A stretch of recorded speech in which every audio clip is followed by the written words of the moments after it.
Hey there, Banditos. Welcome to the Friday episode of the Dollar Bin Bandits. I'm Mike Farah, and today we have an rather independent cartoonist. His name is Gideon Kendall, and he's worked on a lot of stuff. He's got a great style, very adaptable to different genres. He started out on Marley's Ghost with Mad Magazine's Harvey Kurtzman. He worked at Mad for a while. He has done WHATZIT, which is a creator-owned comic for heavy metal. Lester of the Lesser Gods with Eric Powell of Goon fame. Megaghost, kind of a kid's story. Wait, It Gets Worse, where he hooked up with our old friend Eli Schwab and Cosmic Line Productions. And very interesting one called I Am the Audience, about growing up in the late 80s, discovering punk and indie rock and sort of this interesting format. So he has a lot more on the way. You'll want to give a listen to how he started his career and where he's going. So this is Gideon Kendall. Gideon Kendall to the program. Gideon, how you doing? I am good. I'm good. Thank you so much for having me. Absolutely. We're going to kick you off with our stereotypical first question, which is, how did you first discover comic books Ooh, okay. or comics? Well, so my introduction to comics was multi-pronged, I guess you could say. I had my intro to the Marvel comics of the 70s and 80s, the way that I think most kids did back then. I had friends who were already reading them, who I'd go over to their house and we'd nerd out together, and then I'd pick up my own copies in the drugstore, wherever I lived. I moved around a lot. I lived in places where it was easy to find comics. I lived in places where it wasn't very easy to find them. So for a while, I had the subscriptions, where they come in the little brown paper sleeve and they're all destroyed. So I had that phase.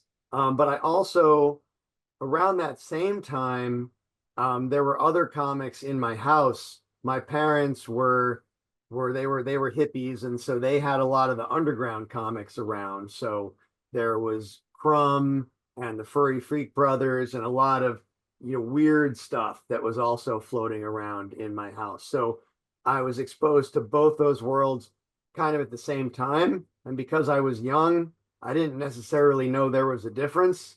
I wasn't it wasn't really made clear to me that there was a difference until I showed some of those things to my friends, and they were clearly disturbed and also slightly titillated by them, and it kind of made me realize, oh yeah, this is different. These comics are not just comics. There's whole separate worlds of them. So yeah, I both of those things kind of happened. I'm not sure what year it was for either of those things, but I feel it was the pre-adolescent, 9 and 10-year-old me that first saw those things and got completely obsessed with the combination of words and pictures and the art. I mean, I grew up with artist parents, and so I was drawing from a very early age, and there's all kinds of art around. And my mom introduced me to classical art and Mexican mural painting and all this other stuff. I think she was a little dismayed that what really got my motor going was superhero comics and other lowbrow stuff. Well, did you from a young age also know that you were going to do this or you wanted to do this professionally? Did you know that that was even an option? I figured somebody had to be drawing those books in some mythical place called New York City. And so I did dream about doing that. It was a very abstract and unrealistic dream. I had nothing really real to base it on, except, in the Stan Lee's, whatever those things were, the bullpen bulletin. I knew there's this place called the bullpen, and I imagined these people sitting around drawing comics, but I didn't really know what that meant. Um, because I was brought up around a lot of different kinds of art, kind of like I didn't really understand the distinctions between different genres of comics. I don't think I really thought about there being different genres of art. Like I knew I wanted to draw pictures for a living, And at that point, I don't think it really mattered to me if I ended up being someone like Dr. Seuss or someone like Gil Kane or someone like Gilbert Shelton, the guy who drew Furry Freak Brothers. I just knew I wanted to draw pictures, preferably funny pictures that told a story. So whatever, any way I could get to that place was fine with me at the time. I think I started thinking more seriously about being a comic book artist uh, at the beginning of high school when I sort of learned a little bit more about what it meant, and I met other kids who were thinking about doing the same thing. But then I came to New York City to go to art school, and when I did that, I thought, wow, okay, I'm close to it. I'm going to make it happen. But I ended up in an art school that really frowned upon comics or illustration or really anything figurative or narrative, and especially anything that was funny or didn't take itself super seriously was really frowned upon. So I kind of put that part of myself away for a long time and ended up doing a lot of other things to earn a living over the years, ended up in animation, did children's books for a while, and really came back around to comics. I was almost 40 when I came back around to comics, and I wish it hadn't taken me that long because I've been much happier and had a lot more success and really found my community of people since I moved in that direction. And because it took you a long time, what was your first professional work? Like, how did you break in at that sort of later time when, I guess most comic professionals have been doing it for a while? Right. Well, so the bad part, the bad part about waiting so long to actually try to be a comic book artist was that in some ways I feel like I lost a lot of time. Here I am, like now I'm in my late 50s and I'm just getting started, and weird creeping feelings of mortality set in, like, man, how much time do I have to make all of these comics I want to make? And now I know how long it takes to make good comics. So that's the bad part, but the good part was that I really practiced my craft in other media. Like the school I went to, even though it was a very pretentious and snooty place and I couldn't really be myself there, I did learn a lot of good stuff there. And I studied abroad in Italy for a semester, and that's where I actually learned how to draw and paint realistically, which is what I'd always wanted to do. And that led to me uh, having sort of an accidental career in animation as a background painter. I got hired to do that, not because I knew anything about animation, but because I could paint realistically. So I started as a background painter in that regard. So when I was almost 40, I think, or maybe I was a little bit past 40. All I know is that I was going through a serious midlife crisis. I had a little kid, and I had been making children's books and working in animation, and I had a decent career, but I wasn't happy, and I wasn't making anything that I was excited to have my name on. And my wife suggested, she said, hey, you used to love comics, like why don't you make a comic? And I did.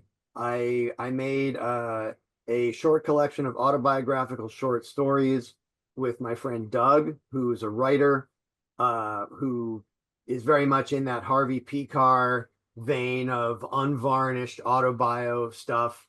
And a mutual friend hooked us up because he needed an artist and I needed a writer. So we started making those comics, and then I started making my science fiction story, WHATZIT. Um, Started working on those two things for about a year and a half. I made one issue of each, and then I got a table at Mocha Fest. I didn't know what I was doing. I was already a middle-aged guy, and I'm sitting at a table at this well-respected big-time comic show with two books on my table, like two little floppy comics, and that was it. And in retrospect, That was kind of a silly thing to do. It's a good thing I didn't know how silly that was, because I probably wouldn't have done it if I had. But um, it's not like I immediately became, a known quantity in comics. But at that first event, what I did realize was that, hey, I think these are my people. And the people that came to my table, I only sold a few copies of each one, but the people that bought them really responded to them in a way that made me feel good and made me feel like, hey, I think this is what I'm supposed to be doing. And so I kept working on both of those series, met more and more people. And I think the most important thing that happened for me really early on was that I did a show in Philadelphia that was put on by Josh O'Neill. I don't know if you know who he is, but he's the publisher of Beehive Books. He used to own a comic book store in Philadelphia, and he's just a great guy. He's super smart, super talented, and I met him there, and I actually had a really bad show there. I sold almost nothing, and I was really depressed. But I met him at the after party, and we started talking, and we realized that we had a lot of similar tastes. And we started talking about maybe making a book together. And I didn't realize it, but he was friends with Dennis Kitchen, the legendary indie comics, underground comics guy. And turns out that Dennis was looking for an artist to finish this project that Harvey Kurtzman had wanted to do back in the 50s. He was looking for an artist who worked in the Mad Magazine, EC Comics sort of style. But he needed someone who was relatively new and wouldn't cost very much. And Josh recommended me. And that was really my big break. That was my chance to do my first comics work that was not self-published. And that turned out to be this thing, which is Harvey Kurtzman's Marley's Ghost. This came out as a digital book in 2017, and it won an Eisner Award. And it took several more years after that for it to come out in print. But, that was kind of like an amazing first published experience for me to work on an Eisner-winning book. And it's led to a lot of other great opportunities. Like now I'm doing books for Dark Horse, and I've worked for Heavy Metal, and I've worked for Mad Magazine. And it's hard to actually earn a living in comics. I still do animation work and illustration work, and I also teach at School of Visual Arts here in New York. But I am a working cartoonist, and I couldn't be happier. Yeah, that's an amazing, developmental story. How how you got from basically not doing comics or having a love for them, and going off in all these other areas, and then coming back sort of later in life, and now actually doing the hustle and becoming a working cartoonist. Yeah, I I want to really do ask. owe my wife a lot for. I think she suggested that to me somewhat out of frustration because she was tired of me moping around. She was like, "Just make something." She's an artist too. She's a sculptor. Yeah. We also do collaborative drawings together. But yeah, she's been very supportive of me and this change in my career. Yeah, and it's so far so good. I wanted to ask you about your style, because it's very energetic. I'm glad to hear you've worked on Mad Magazine, because it really feels to me like of that ilk. And I wonder who you consider your influences for how you got to the style you use. Well, like I said, I grew up on the Marvel of the 70s and early 80s, and also on the underground comics. I always wanted to draw like Crumb. I've always loved cross hatching and lots and lots of lines. So I definitely went through a phase where my work was probably overly derivative of Crumb. I've always loved uh, anything that's lumpy and has a strong sense of form and light to it. Um, when I was little, I loved MC Escher. I still do. I always make my students look at MC Escher.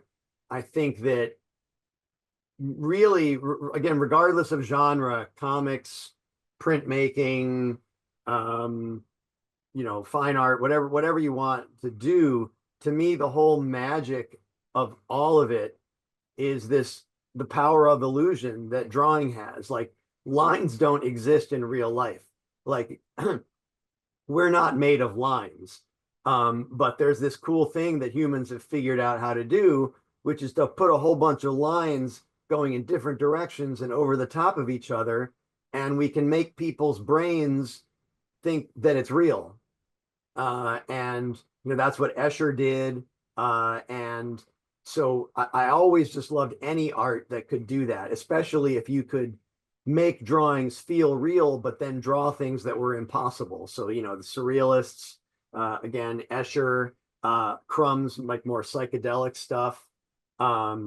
So when I guess everything whatever phase I was in of trying to make things, there was always something that I held up as to like the ideal of what I wanted things to look like. Children's books, I wish that my work looked like Maurice Sendak, or in a way kind of like Dr. Seuss, even though his stuff is more graphic and not as heavily rendered as a lot of the other stuff that I like. But when it comes to artists that I emulate, the Marvel artists that I really loved were the more realistic artists, but the ones who could take that realism and create really expressive work. Gene Colan might be my number one. Gil Kane, Michael Golden's early stuff. Of course, I love Frank Miller, Bill Sienkiewicz's early Moon Knight. Anything that Klaus Janson inked, didn't matter who the penciler was. If Klaus Janson inked it, then I was down for it. But I think really, if I was going to pick one artist who I think is the best artist, I would go with Mort Drucker, the Mad Magazine caricaturist and movie parody guy, because I think more than anyone, first of all, I think he's as good of a draftsman as Rembrandt, as Dürer. Like, you go back through art history, he's as good as any of those people, but he can also be funny at the same time. And I think that the perfect art would be art that both feels extremely real, but it's also ridiculous and funny at the same time. And Mort Drucker, I think, could do that effortlessly. Like, what I love to show my students his splash pages from his movie parodies, like that first double page spread, because usually by the second or third page of those, he's just drawing caricatures, and you're seeing mostly heads. And he's amazing at that. Like, he's incredible at it, and he could caricature anyone from any angle, any facial expression. So that's awesome. But if you look at those double page spreads, that's where he spends a little bit more time on the backgrounds or on like the little objects and stuff. And the way he draws things, like he'll draw a teapot or a roast turkey or even just a car wheel, and they're so solid, they feel so real, the texture, the volume, the light and shadow, and they're also really fucking funny at the same time. And that's the magic of it. And I don't know how he does it. And if I could produce, like, if I end up making like a couple of panels or a couple of pictures before I die that are close to that, then I will have achieved my goal. Because he's the one. Jack Davis too, but Drucker for me really is the one. Like, every line I make, I'm thinking in the back of my head, Drucker would have made that line better. I drive myself a little crazy with that sometimes, but I think that's a pretty common mindset for artists to have. The constant self-flagellation and self-loathing. You keep trying and keep trying. You're like, God damn it, it's not quite what I wish it was. I think that's a driving force. We've heard that from a lot of artists, Yeah. especially when they're looking back on their early work and they're like, "Oh my God, I can't even look at it." Right. Well, And that's good though. Like you should, another thing I tell my students is like, if you look back at the work you did 10 years ago and you still think it's good, that's a problem. You know, yeah, not to say that, you might, I mean, I sometimes I'll look at old stuff and I'll be like, whoa, I kind of hit it there. But most of the time I look at stuff in the past, even like the first couple of comics that I made when I first started making comics again, and I'm like, ooh, that launched my career. People like that. Wow, why do they like that? That sucks. well, I want to talk about some of your projects, a couple of which you already mentioned, but starting with WHATZIT, which Hmm. is now or has always been published by Heavy Metal. Is that right? Well, they as it was self-published at first. I published 4 single issues of it on my own. Then Heavy Metal picked it up and we put it together into a graphic novel. Um, with my friend Oliver Irving, we went back and kind of re-edited, took out some pages, added some pages because I'd been doing it as single issues over the course of about 8 years. There were, how shall we say it? There were some continuity errors. So since Inconsistencies. it was going to be a graphic novel, we tried to tighten it up a little bit. And we also started trying to think about making sure that it led into what was going to be book 2 better. So Heavy Metal put that out, and then Heavy Metal kind of collapsed a couple years ago. Um, I just got the rights back, and I can't really say anything about it, but I think I'm close to having a new arrangement with a pretty awesome publisher to hopefully re-release the first one and put out the second and third volumes. The second volume is complete. It's been complete for almost 2 years. And it was gonna go out from Heavy Metal, but then all that stuff happened. So Yeah. yeah. Well, uh, where did the, original idea come from? How did you hit upon that and then have sort of enough story being laid out that you have, 3 volumes planned? So like I said, at the time, uh, I was going through this difficult period, and then my wife suggested, "Why don't you make a comic?" Right. And I was like, "Well, I need an idea." And I'm an okay writer, but I'm not a writing's not easy for me, and I don't have a zillion ideas. That's one of the reasons that I started by making autobio comics, because I had kind of a weird, unusual upbringing, so that I had good stories to tell that I didn't have to make up. All I had to do was embellish them. I didn't have to make them up from scratch. So, but I was like, well, if I'm going to make, I don't want to just make autobio. I mean, I love science fiction, I love horror, fantasy. So I needed a story. And then, this sounds fake or like a cliche, but I literally woke up one morning during this time, and my first thought was, what if pimples were portals into another dimension?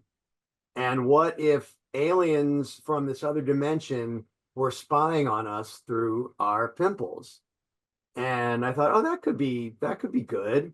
But again, I'm not like that good of a writer. I was like, okay, I need to combine this with some things from my own life if I'm going to make a story.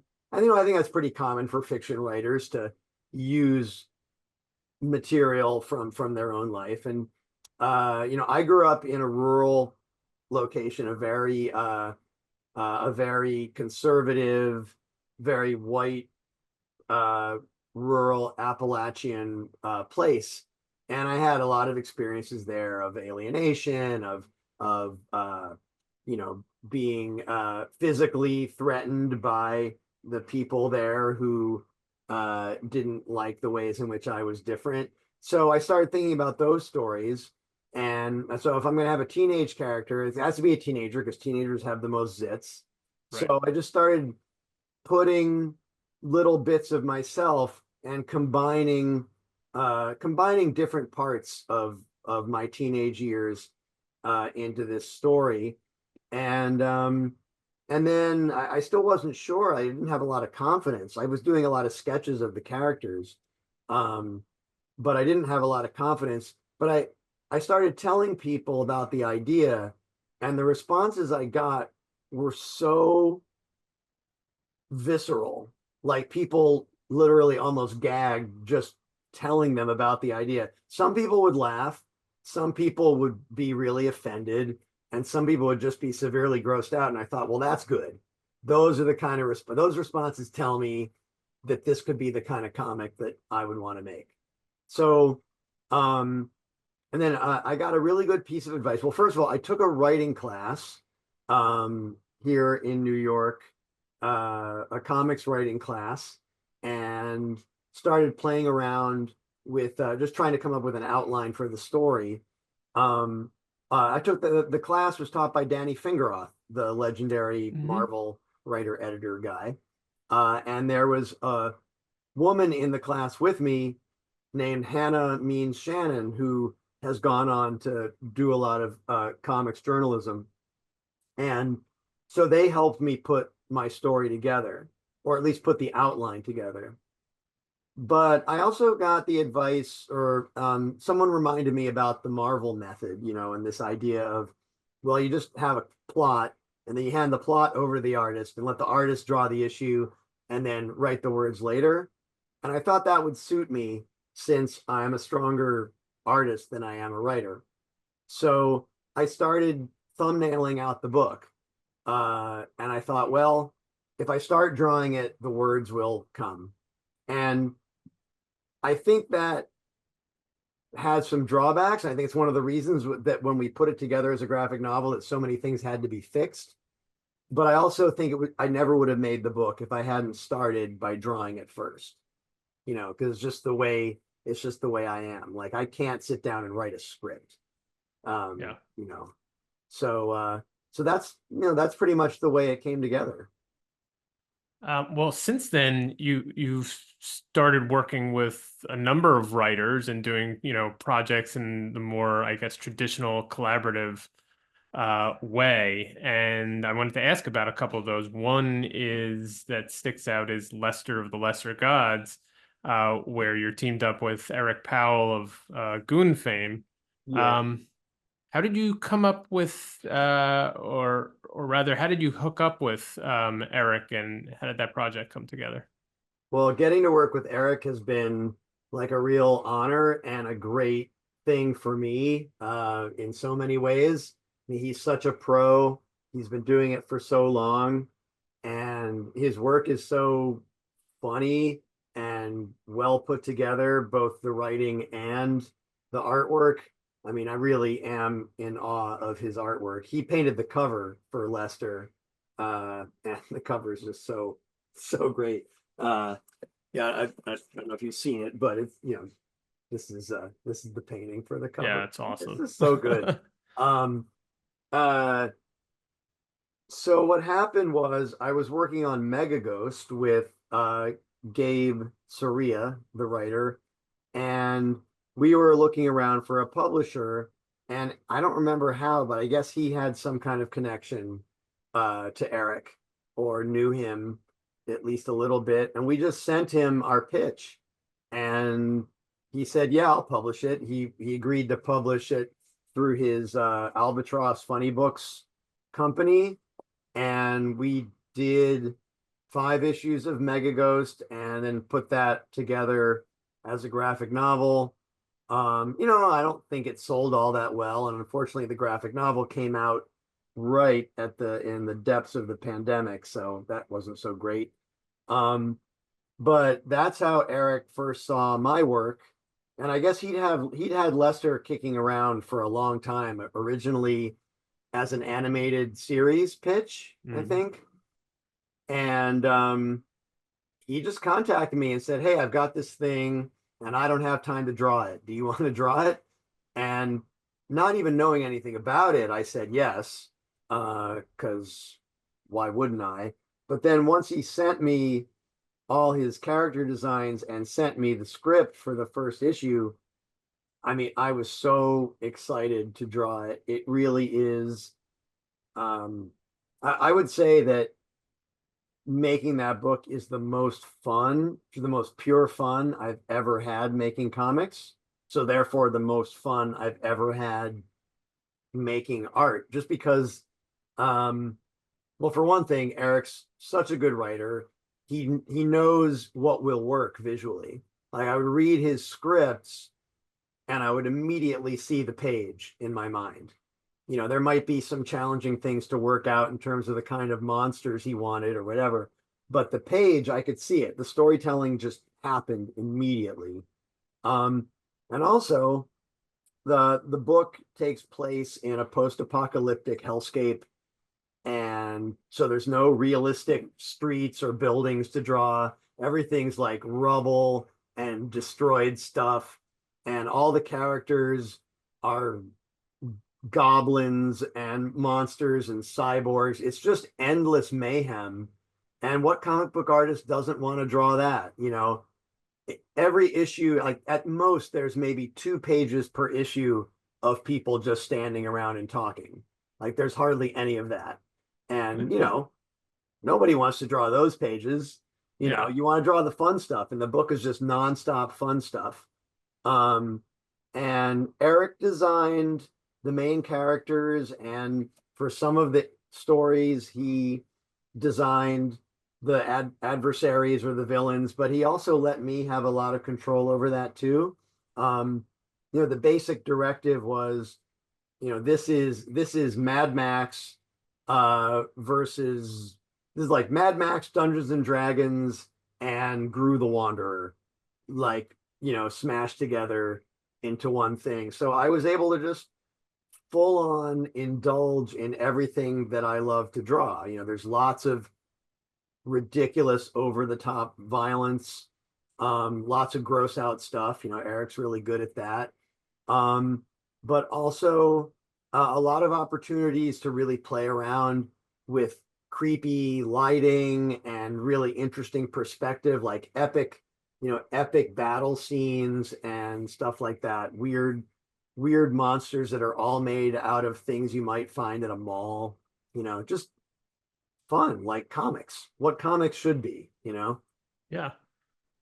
I mean, it sounds like a ton of fun. I haven't gotten my hands on it, but I'm now definitely going to get my hands on it. When I was reading about it, I was like, I have to get this. Oh, please do, and let me know what you think. Like I said, like I think that the amount of fun that I had comes across in the art. I certainly I am praying that the book does well enough that we can make another run of issues, because yeah, I want to stay in Lester's world. I mean, not really. It's a terrible place, but I want It's to fun draw. to draw. Yeah. Um, do you, when you're working with these writers, how close is the collaboration? Are you basically, just given a script and you're sort of off to the races, or do you kind of come back and forth and, ask for, I don't know, a little space here or a little change there? What does that look like? Interesting. I mean, every collaborative partnership is different, and I really like that. Like with Eric, I got a complete script. There was always there's a complete script, panel breakdown. I mean, I was allowed to veer from that if I felt it was going to make if it was going to be good for the story. But it was a complete script. He thought of everything. So I would do all my thumbnails on index cards, like I always do, just index cards with ballpoint pen, basically. And then I'd send him a photo of all the index cards all laid out. And he was he didn't like give me lots of notes or revisions or anything. But it was definitely his vision pretty completely. When I work on Megaghost with Gabe, it's a little bit different. Like he writes the script And there are page and panel breakdowns, but usually when we get to the battle scene, and there's a battle scene in every issue because you have to have Megaghost fight some kind of other robot or monster because that's the way those kind of comics work. Well, often in those in that part of the script, he'll just say, for the next 3 or 4 pages, just let it ride. Yeah. Mega Ghost, you know who the villain is, like think of some fun stuff for them to do while they beat the crap out of each other. So I get to kind of go off on my own in those parts. And also Gabe always shows me a rough outline before he writes the script so that I can make some suggestions. Whereas with Eric, I got a complete script. And then, with Marley's Ghost, we were adapting A Christmas Carol. So we had the timeless and perfect text of Charles Dickens to work with, but of course we had to simplify it, streamline it, and get it to work, in a graphic novel that's, only 114 pages. So I worked with my friend Josh, who I mentioned, Beehive Books guy. We worked on that together along with Shannon Wheeler, and that was very much a collaborative project. And Josh and I are working on another project together that's like a fantasy adventure graphic novel. And for that one, although he's writing all the dialogue, we're plotting that one together. And yeah, I like working all different kinds of ways. When I work with Doug on the autobiographical stuff, he gives me a script, but he lets me take as many pages to tell the story as I want. I guess one interesting variation was that I got to contribute to the Weird Al Yankovic graphic Oh yeah. novel. Yeah. And so for that book, Weird Al took 30 of his songs and gave one song each to 30 different cartoonists. So he made that decision. But what he did was he just said, okay, you can do whatever you want. Like, I mean, I got picked for the book because he had seen my work in Mad and he liked my kind of Mad magazine style stuff. And he was like, do what you do, and it can be as many pages as you want. The only rule is, and this was the rule for all of the artists, was you have to include every lyric from the song. Wow. Okay. That's a So challenge. that was like a script, except it was the script in the form of a song. And I'd never seen a script where, part of the script repeats 3 times, but in a song, you've got a chorus. And I was like, really? You mean I have to repeat the chorus each time? And he's like, yep, you got to do that. So that was an interesting challenge. I'd never done anything quite like that before. Wow. Yeah, that sounds like I didn't realize. I mean, I have the book, and I didn't realize that was a requirement even with the chorus, even though I read, that stuff. I mean, that's kind of a crazy challenge. Yeah, I enjoyed it. Because it was like, okay, well, we're going to have this thing happen 3 times. So how am I going to visually reimagine the same words 3 different ways? Fortunately, I got a song that wasn't strictly narrative. The song that I was given is more like a surreal jumble of words that goes all over the place. So I was lucky in that regard. I wanted to also ask about Wait, It Gets Worse, which All right. is a project you have with Eli Schwab and Cosmic Lion Productions. Yeah. Do you know Eli? Yeah, we had him on about a month ago. Oh, cool. Yeah. Yeah. This is the book. So I mentioned my friend Doug and how when I first started doing comics, we were introduced by a mutual friend and we started making autobiographical stories together. Initially, just to get myself going, I just took 3 of his stories and drew them. And we live in the same neighborhood, and we realized that in addition to being very useful to each other, in that I needed a writer and he needed an artist, that we actually really liked hanging out together, and we had a lot of similar situations in our life. He had two young daughters at the time. I had a young son, so we were going through that. And we also appreciated the same comics to a certain extent. I mean, he was not a superhero guy, but he was definitely a Mad Magazine guy and an underground comics guy. So, we shared those loves. Um, and once I got into the swing of drawing his stories and I was working on WHATZIT, and I was just really getting a rhythm going, making comics. And for better or for worse, I didn't have much other paying work at the time. So I started drawing some of my own stories. And like I said, I had kind of an odd upbringing. My parents were hippies. We lived on a commune out in the middle of the woods, no electricity, no running water. I lived there from the age of 5 to 11. And then even after that, my parents still had strange living situations. And so I have a lot of stories to tell as a result of that. A lot of them are like fish out of water stories of being, a Jewish artsy kid living in places that were hostile to those kinds of really any kind of difference. But anyway, so I started making my own autobio stories, and I took a little bit of a different approach from Doug. Like Doug is very much the like, let's keep it real. Let's just tell what happened. Whereas I guess it was the Mad Magazine thing.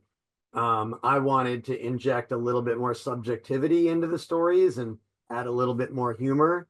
So the stories are very real, but I do, I exaggerate, especially in the artwork here and there. We made 6 issues of Wait It Gets Worse as floppy comics. And by the 3rd issue, we started inviting other artists to contribute. I still drew all my own stories and drew about half of Doug's stories.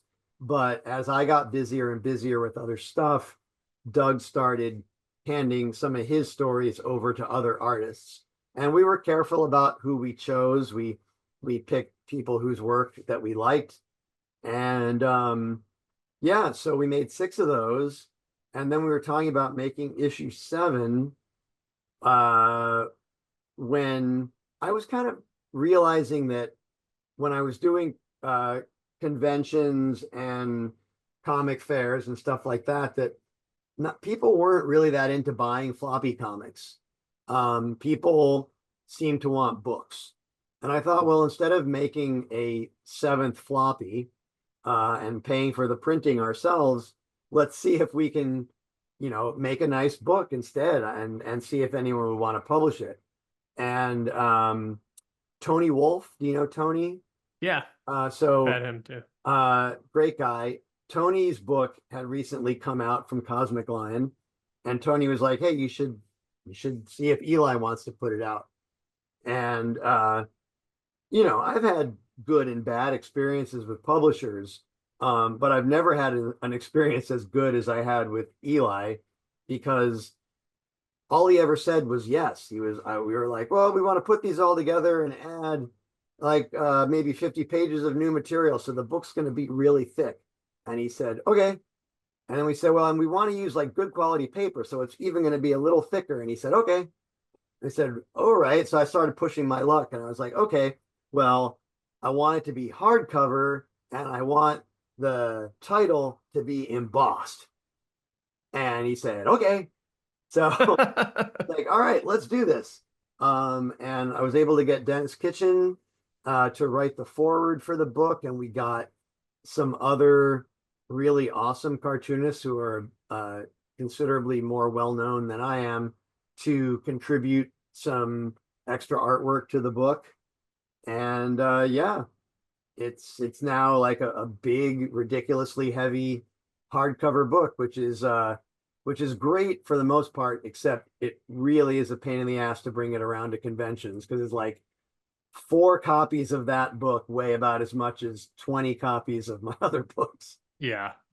But it feels great to have all this work that we did really over like 12 years, like 12 years worth of work that certainly when we started, we had no expectations, and now to have it as a big, beautiful hardcover with some pretty legendary guest artists and writers in it is very gratifying, and going back to like my original influences, most of the work I've done has, I guess, been leading in more of the Mad Magazine heavy metal edge of mainstream kind of thing.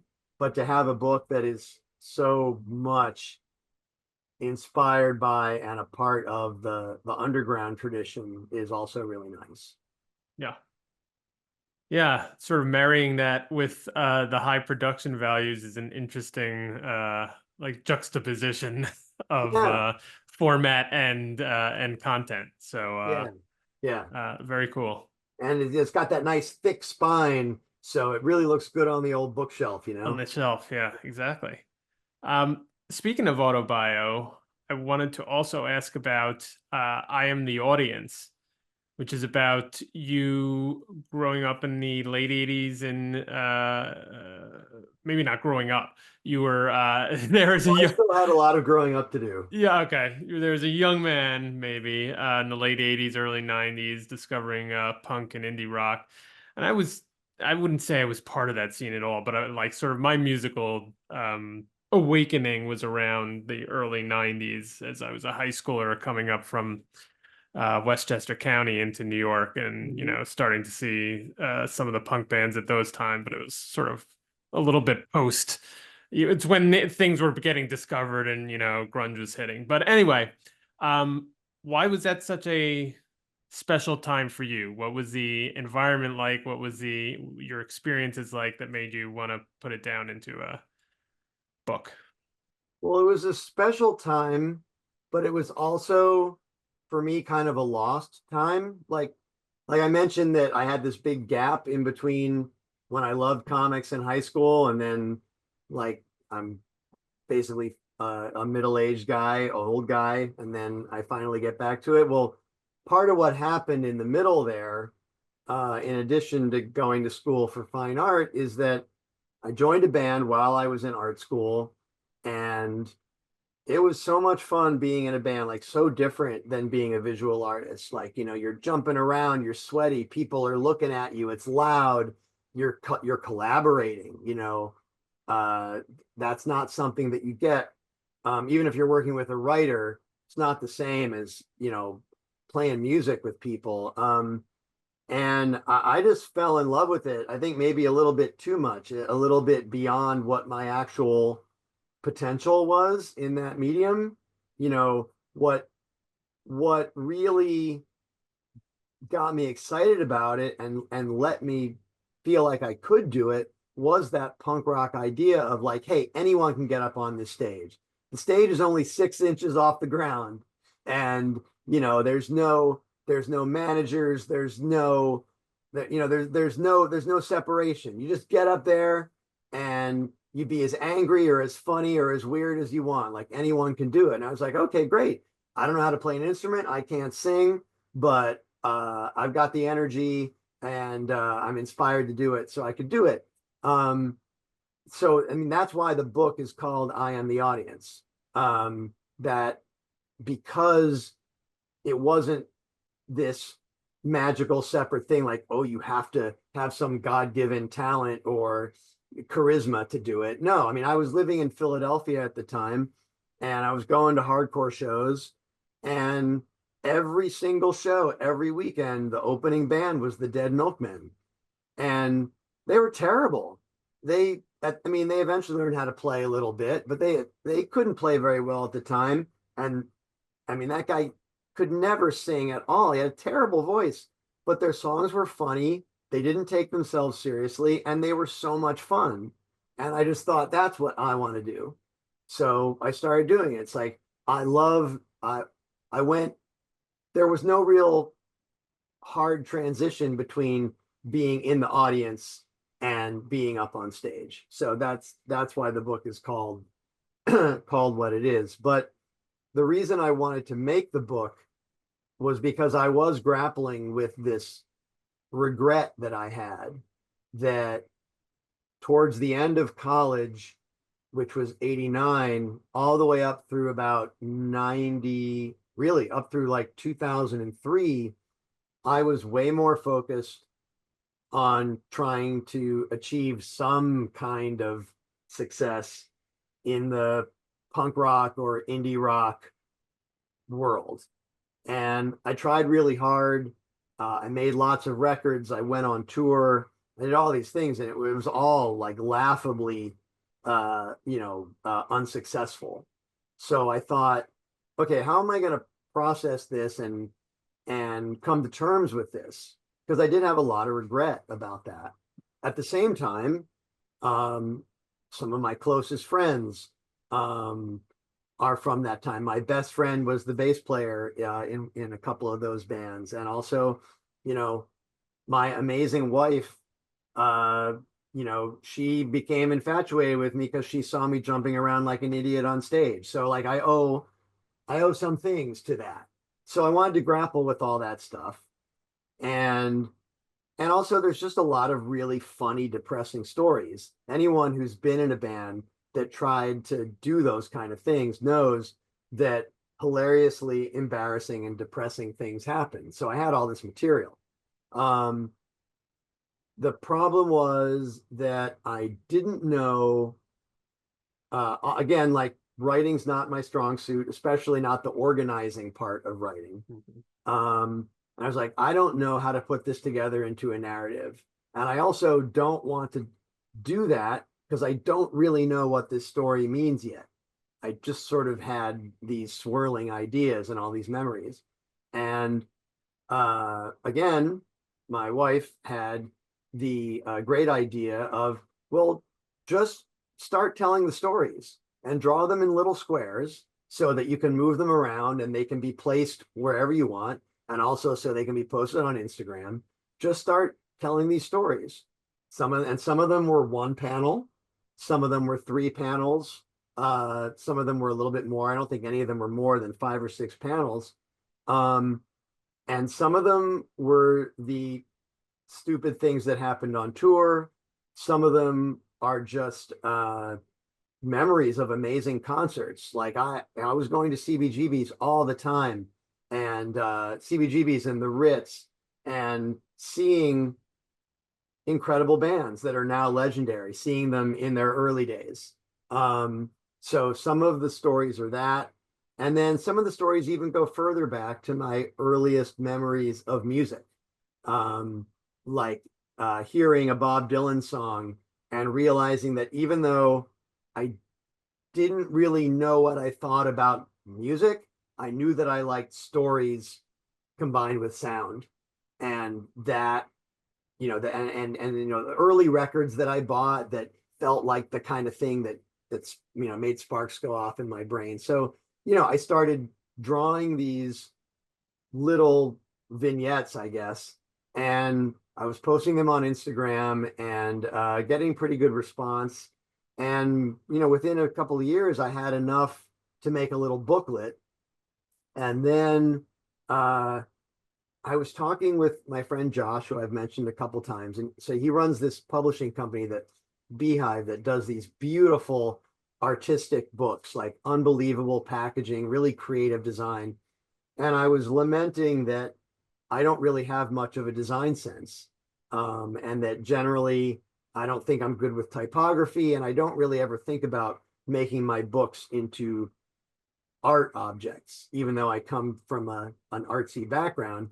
And I was talking to him about this project, and he was like, well, why don't you package it like a record and maybe even put a record inside it with the artwork?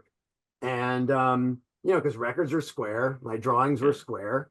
So basically it came up with like a 4 panel grid.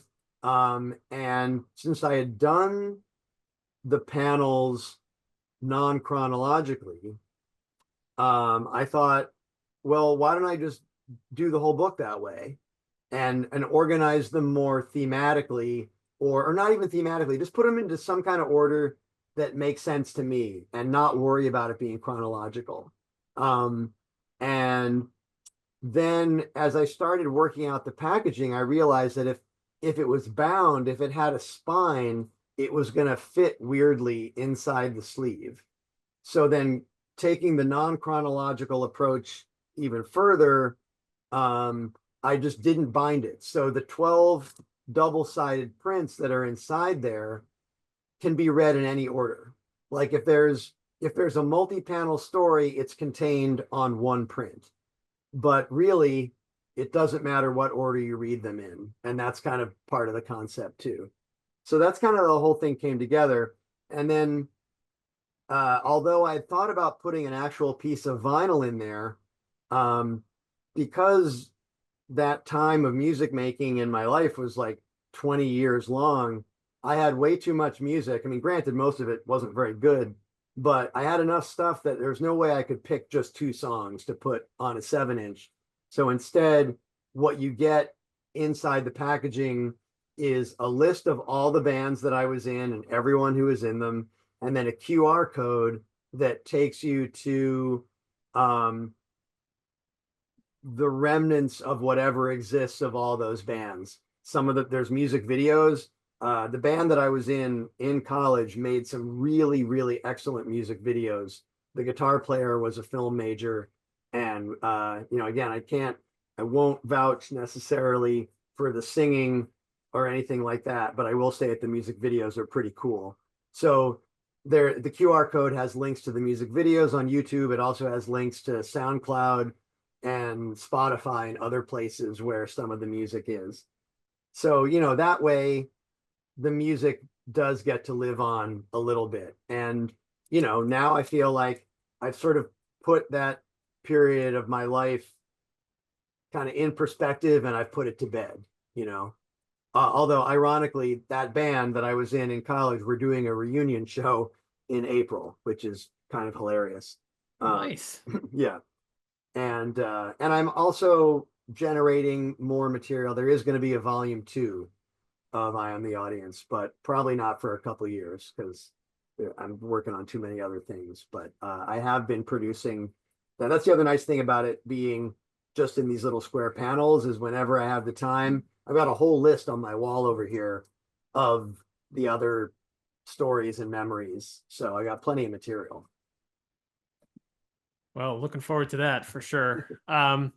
Before we get to sort of wrapping up with your, whatever projects you're working on, I wanted to ask about projects where you've done a lot of original projects, whether it's from yourself and your own stories or someone else's. Maybe not a lot of stuff from pre-existing material. I mean, Marley's Ghost is certainly from Christmas Carol, and you've done some other things. Do you have any interest in doing licensed work, pre-existing, characters, or are you really concentrating on, the original stuff? Is that where you get jazzed Um, about? I mean, I love making comics, and if I can get paid something to do it, I do have to be concerned about earning a living, and certainly licensed stuff is, there's plenty of work out there like that. Like I would consider doing that. I mean, when I do stuff like the Weird Al book, I also did some work for the Cheech and Chong graphic novel and also the Motorhead graphic novel, and all 3 of those were published by Z2. So, those are pre-existing characters, but Hmm. I was just contributing, small portions to those. But yeah, I mean, I'll draw anything that if I can get paid a little bit of money to do it and it's going to be fun, like I will definitely do it. I was really pushing hard because Z2 does all these graphic novels for different musicians and bands and stuff. And my favorite band of all time is Devo. And I was like, listen, guys, is there any way you could get the guys in Devo to, license a graphic novel? Because I would draw that for free if you do it. And I think they tried, but it didn't work Uh, out. I've thought about other novels that I would love to turn into a graphic novel. I have one really terrible idea, terrible in that it would be, I don't even know how I would do it. I can't even imagine what the artwork would look like, but there's a book called The Mezzanine by Nicholson Baker. I don't know if you know his books, but a lot of No. his early books, like they're short novels, but they all take place in a ridiculously short period of time. Like The Mezzanine, the whole book is basically everything that goes through somebody's mind in the time it takes them to take an escalator from the ground floor of an office building up to the mezzanine. Like that's it. But it's this insane barrage of complexities and contradictions and minutia and tangents and all this stuff. And I thought that would make an incredible graphic novel, but it would probably kill me. Uh, but I guess I'm not sure if that answers your question.